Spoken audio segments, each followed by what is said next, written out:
Hey everybody, I'm Tom Vassell and welcome to 10,000 and Below. This is where I'm going through Board Game Geek, all the games that are ranked very low there, and taking a look at them one at a time, sometimes to tell you about ones I know about, sometimes to discover games for the first time, and sometimes to say, whew, glad I'm not playing that one. We'll see.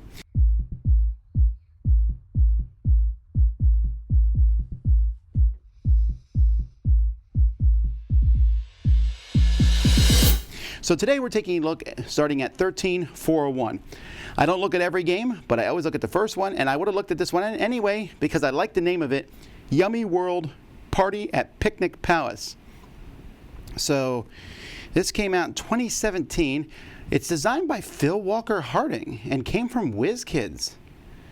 Wow, what a weird, this is an odd mix here that it's a delicious, fun world made up of unique food characters, sprinkle tree. I guess it's a kid's game, but weird that I never saw this. No one's ever talked about it. Similar to Sushi Go. A fast filler. Huh. Well, that would be a cool one to check out. That's the power of Phil Walker Harding's name. Well, what a good start. I had not heard that one before. All right, here's a little game from Cosmos called Summertime. In the summertime. All righty, this came out in 2006. It's from the Brands. Inca and Marcus Brand have done many games. Rise for Queensdale is one of them. Also the Exit series of games. This is from the two-player games from Cosmos. And you're collecting holiday-themed cards. Okay, it looks a little generic, even though I do like the theme of this. Yeah, again, I'm really curious about the comments. Let's see what people say. I don't understand why there's more. There's a two-player filler. Outcome is luck, but the artwork makes it worthwhile. Not deep, not mind-bending. Okay, maybe I'll give this one a whirl if I ever come across it. Let's see what else we got here. I see Jurassic Jumble.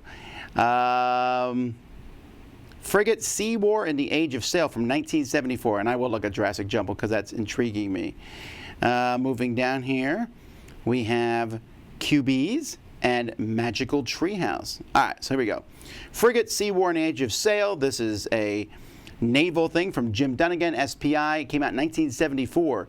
That is 45 years ago. So, old games like this, back when these came out, this was the thing to play. I wonder why, I'm always curious, like with a map like this, like why wouldn't you make it blue? It's just a giant map of hexes. Yeah. Although, look at that. This is interesting. See that? They have this, a plastic package, a compartmentalized thing. These are still being used today. I just got a game from GMT the other day, and it had this exact same thing in it. All right, Jurassic Jumble. Make a dinosaur by getting the bones and swiping bones off the table. They're big, giant bones. Okay. I don't know that this is going to be a great game, but I like the theming of it. QBs is a little stacking game. No, it's not a stacking game. I'm sorry. This is a game where you have to make a face. There's different, each sides of these cubes has different, eyes and mouths on them, and so you'll find a face, and you have to make that exact face with your 4 cubes.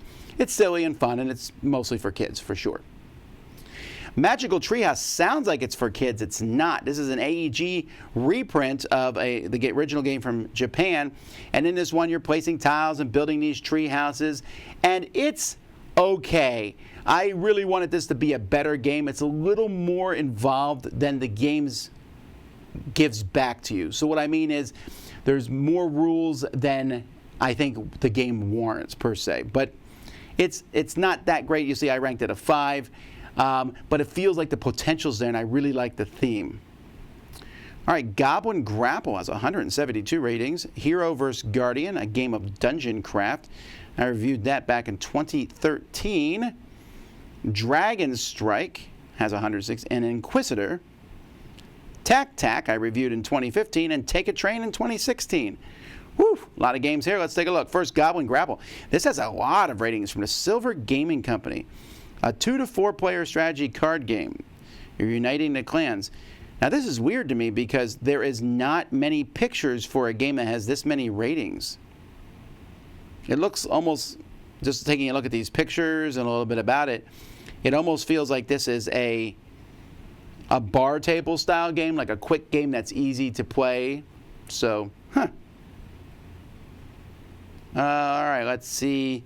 Here, Hero vs. Guardian, a game of dungeon craft. Okay, I do remember this one. Yeah, this one is okay. As you go through a dungeon and flip over cards and things. There's a lot of these games that are out there. The artwork here is a little Mad Magazine-ish to some degree.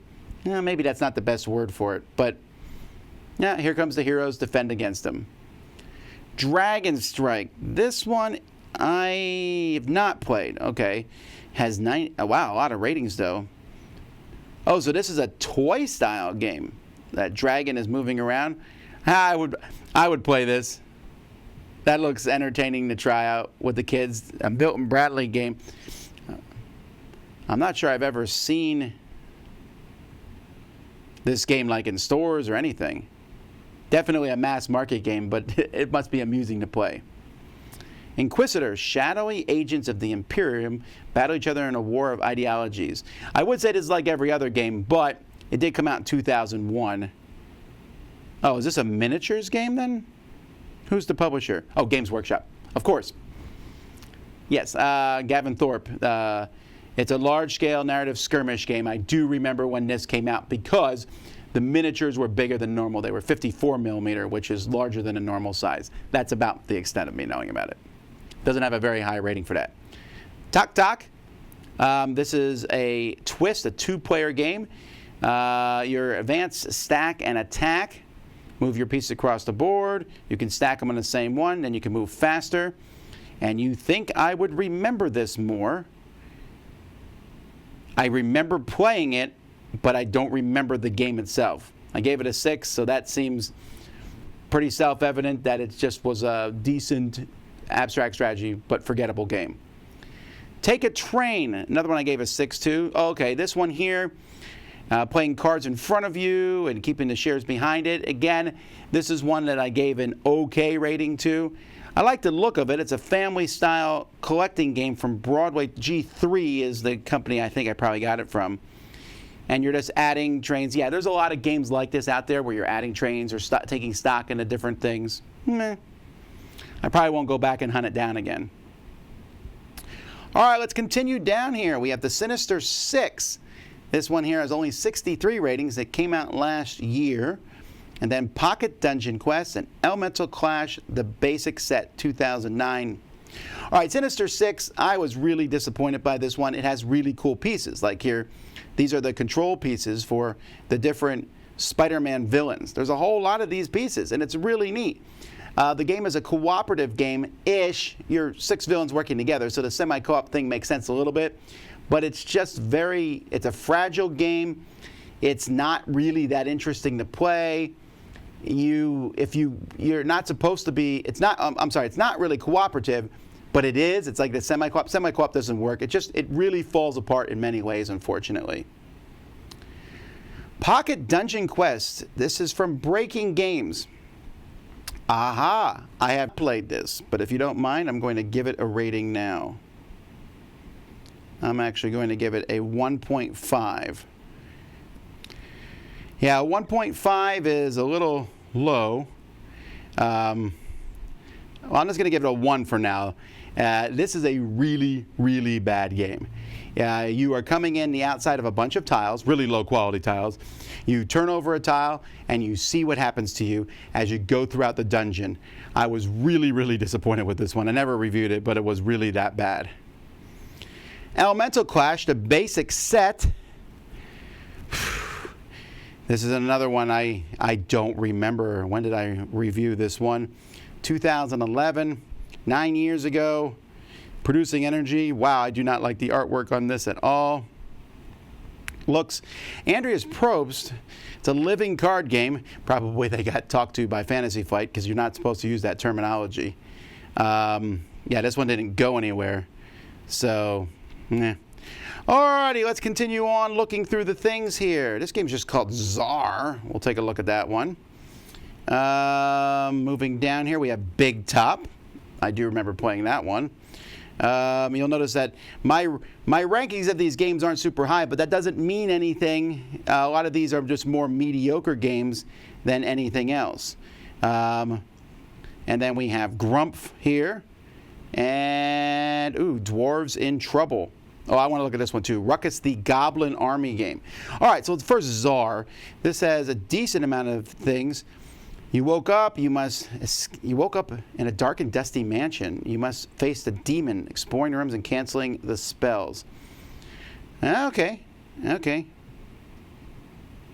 Very abstract style game. Those are cool little metal pieces, though. Is this like a puzzle style game? When did this come out? 2018. Okay.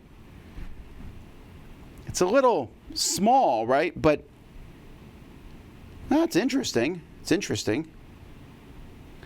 Big Top. This is from Ape Games. I was not a big fan of this one. It's inspired by the classic card game Fantan. I don't know that I played this one. It's just a card game that didn't really do much for me. I didn't like the artwork very much.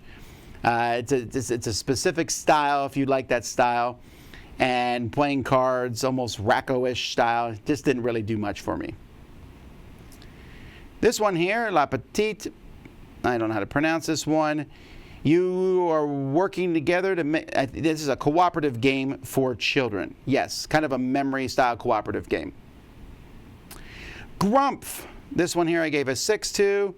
The Tribes. Oh, this is one. Okay, you're basically putting your tokens, these little Grump tokens, on these areas, and then you score points based on who put them there, the most there. Each area can be flipped over. They do different things. It's an interesting style game, but at the end of the day, it's just kind of okay. Dwarves in Trouble. This one I have not played. It's from Hex Games. It's a non-collectible card game. Okay, I was like, can't you just say card game? I think it must feel like a collectible card game then, if that's the case. Looks okay. Ruckus, the Goblin Army game. This is from Goblin Army Games. They decided to name their company after their game. Always a bad idea. The artwork's cute, and the cards seem very straightforward. I feel like I pulled this game out one time and put it away because I couldn't figure out how to play it from the rules. I really think that happened because I remember seeing this game. It's been a long time ago, but I think that's what happened. That happens occasionally. Sometimes I'll pull out a game and it's just not worth the trouble to go through. The rules are that difficult to understand. Alrighty, this one's called 3x8. That game should just be 24. It's the Stratego card game. And Jambalaya, this one I gave a 7 to, so that's good. We're getting to some games that I like. There's another one I gave a 7 to, the Suitcase Detectives. Ooh, I like that one. 3x8. You're trying to create 3 rows of cards with 8 cards in each row. And you're just moving cards around. That's interesting. Very, very abstract looking. But I might play that one. Let me go make some cool little card games. Stratego card game. There already is Thunder and Lightning, which I think is Stratego the card game. Boy, that number 4 guy there is yelling like all get out. These guys are like posing all for their pictures. These don't look like real soldiers. They look like models dressed up in outfits of soldiers. Jambalaya. You have 5 letters and you're moving them around and you're looking for a 7 or 8 letter word that can be spelled vertically. That I do remember playing, right? You're moving these tiles around, but you're trying to build. Where's the big word that they've done? Is that a word? Oh, this is not English, maybe? I do remember playing this. I liked it. Oh, that's right. You pick 1 letter from each word. That's right. Sprints. Okay, I remember that. Yeah, this game does not look like much, but for a word game, I thought that was a fun twist as you put all these words together, and then you're going down and trying to find a word that fits in all of them. Suitcase Detectives. This is a cool game for kids from Haba with the neat idea that you have these things in the background and they're shadowy. It's like a shadow box. You're looking for clues and you can see the different things in the box. You'll open the box and trying to look at that stuff. It's just a neat concept. It's one that, it's a gimmick that might not work for adults, but for kids it's fun. If you come across this one, check it out. Cantankerous Cats, which sounds like the same thing said twice. Hamlet with an exclamation point. Piratissimo. Smart Mouth. Stock Market Guru. And USAC Auto Racing from 1979. All right, so we'll take a look at all these, and then we'll come back. Cantankerous Cats. Oh, that cat looks cantankerous. Cunning, Mischief, and Schadenfreude. You're a cat, you live in a house. You want to get Mischief points. Sounds like a take that game. Those are pretty cards, though.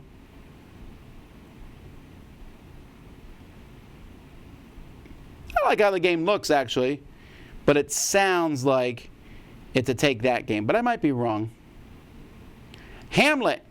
So this is from Mike Young, actually. I don't know. Okay. The Game Crafter. This is a game, an abstract strategy game, and you have a specific ending to the play, and you're trying to get it to that thing. I don't know that I would like it as much now, but the idea of it amused me. It's this kind of game where you're the voices in Shakespeare's head. You want him to write the masterpiece your way. So it's this might be a good app actually, but you want different people to be alive, dead or so. If you like Shakespeare, I think you would enjoy this. Piratissimo here is you're cruising around the ships here. There's a lot. I wonder how many kids' games from Germany there are with wooden ships in them. There certainly is a lot of them. This one looks like it has some really cool pieces. Smart Mouth. 2 letters appear. One person slides the plastic device back and forth. Oh, I love that starter thing. Shout out a word with 5 or more letters. It starts with the first letter and ends with the second one. T and Y. Today.